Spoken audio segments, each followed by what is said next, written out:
आज आपल्यासमोर विषय म्हणते गाळून या भेद प्रमाण तो ऐसा म्हणते.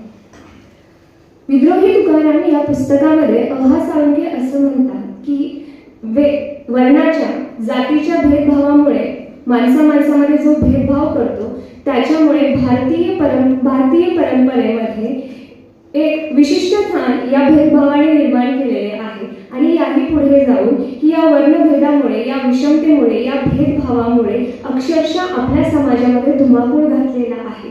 आपल्या समाजामध्ये एखाद्या व्यक्तीला श्रेष्ठ व हीन ठरवण्याचं कसोटी म्हणून त्याचे चारित्र्यशील, त्याचे वर्तन न पाहता, याचा विचार न करता त्याचा वर्ण आणि त्याची जात ठरवले जाते. शेकडो वर्षापासून असंख्य पिढ्या आणि असंख्य लोक या प्रथेमुळे अंधाराच्या गर्तेमध्ये ढकलले गेलेले आहेत आणि याच्याही पुढे जाऊन ते अक्षरशः त्यांचं माणूसपण हे धोक्यात आलेलं आहे. तुकाराम महाराजांचं वेगळेपण असं की त्यांनी आपल्या अभंगामधून या भेदभावाविषयी आपल्या अभंगामधून जोरदार हल्ला केलेला आहे. वर्णभेद, जातीभेद यामुळं पुरोहितशाही यांना रांगडा विरोध करणं हे तुकोबाच्या संघर्षाचा मोठा केंद्रबिंदू आहे.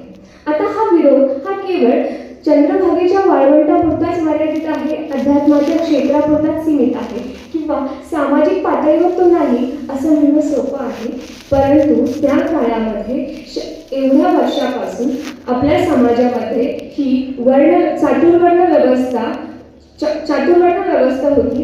त्या व्यवस्थेवरती घाला घालण्यासाठी तुकोबांनी जे कष्ट घेतले, तुकोबांनी त्यांच्या अभंगामधून जी जाणीव जागृती केली, हे आपल्याला तुकोबांनी जे काही सहन केलंय याच्यामधून आपल्याला दिसून येत नाही. याही पुढे जाऊन तुकाराम महाराज असं म्हणतात की वेदांत म्हणजे काय हे तुम्ही आम्हाला काय सांगता. तुका तरी सहज बोले वाणी त्याच्या घरी वेदांत वाहे पाणी. याही पुढे जाऊन मी असं म्हणे की आपल्या हातामधून मुंगीला देखील वैधव्य येता नाही असा अहिंसेचा संदेश देणारे उत्तम भनिजे ब्राह्मण, अधम भनिजे मातंग, ऐसे म्हणे परी तूही मनुष्य देहाची परिवर्था कृपा करी असा परिवर्तनवादी संदेश देणाऱ्या चक्रधरांचे देखील आपण या ठिकाणी महत्त्व लक्षात घेणे महत्त्वाचे आहे. जे का रांजले त्यासी म्हणे जो आपुले हा तुकाराम महाराजांचा अभंग या दृष्टीने अत्यंत लक्षणीय आहे. ते असं म्हणतात की समाजामध्ये जो नाहिरे वर्ग आहे त्याला आपलेसे करण्यामध्ये साधुत्व आहे. मग हे साधुत्व जे आहे ते फक्त अध्यात्माच्या क्षेत्रापुरतेच मर्यादित आहे का? तर नाही. संतांच्या या विषमतेच्या लढाईला चंद्रभागेच्या वाळवंटापुरती मर्यादा होती, परंतु अनेकदा या संतांनी ही मर्यादा देखील ओलांडलेली आहे.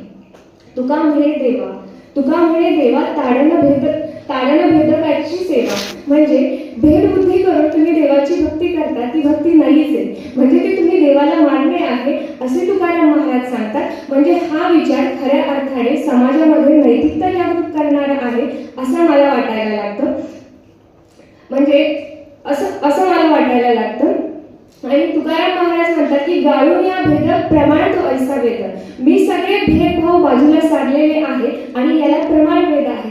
मग हा वेद कसा आहे, या वेदाचा अर्थ तुकाराम महाराजांनी कसा सांगितला आहे. वेद अनंत बोलेला अर्थ इथलाच शोधला. विठोबाशी शरण जावे निजनिष्ठा नाम घ्यावे असे तुकाराम महाराज म्हणतात. म्हणजे हा भेदाभेद बाजूला सारला तर उरलेला वेद मला प्रमाणच आहे. मी सर्व लोकांना समान मानतो, कारण की ईश्वर कधीही माणसामध्ये भेदभाव करत नाही. त्याला राजा आणि रंक दोन्हीही समान असतात. म्हणून हा भेद मी गाळलेला आहे आणि ही समानतेची शिकवण मी तुम्हा सर्वांना देत आहे. आणि एक गोष्ट अशी आहे की या सर्व संत मंडळींनी आपल्या समाजामध्ये जातीभेदाविषयी, वर्णव्यवस्थेविषयी, विषमतेविषयी जाणीव जागृती केली. परंतु आपण षंढ मानवांनी काय केलं, या सर्व संतांना एका जातीच्या फ्रेममध्ये, जातीच्या चौकटीमध्ये बांधून ठेवलंय आणि आपापल्या जातीनुसार, आपापल्या सोयीनुसार या सर्व संत मंडळींना जातीमध्ये वाटून घेतलेलं आहे. म्हणून मला असं म्हणावंसं वाटतं की तुकाराम महाराजांनी त्या काळामध्ये काळाच्याही पुढे जाऊन हा समतेचा संस्कार आपल्या सर्वांवरती करून दिलेला आहे. हा समतेचा संस्कार आपण आजही समाजामध्ये रुजवणे खऱ्या अर्थाने गरजेचे आहे. आणि या प्रयत्नांना जोड म्हणून तुकोबांच्या शब्दामध्ये शेवटी मी एवढंच म्हणेन, करविली ती केली कटकट, वाकडी की नीट तेव जाणे. धन्यवाद.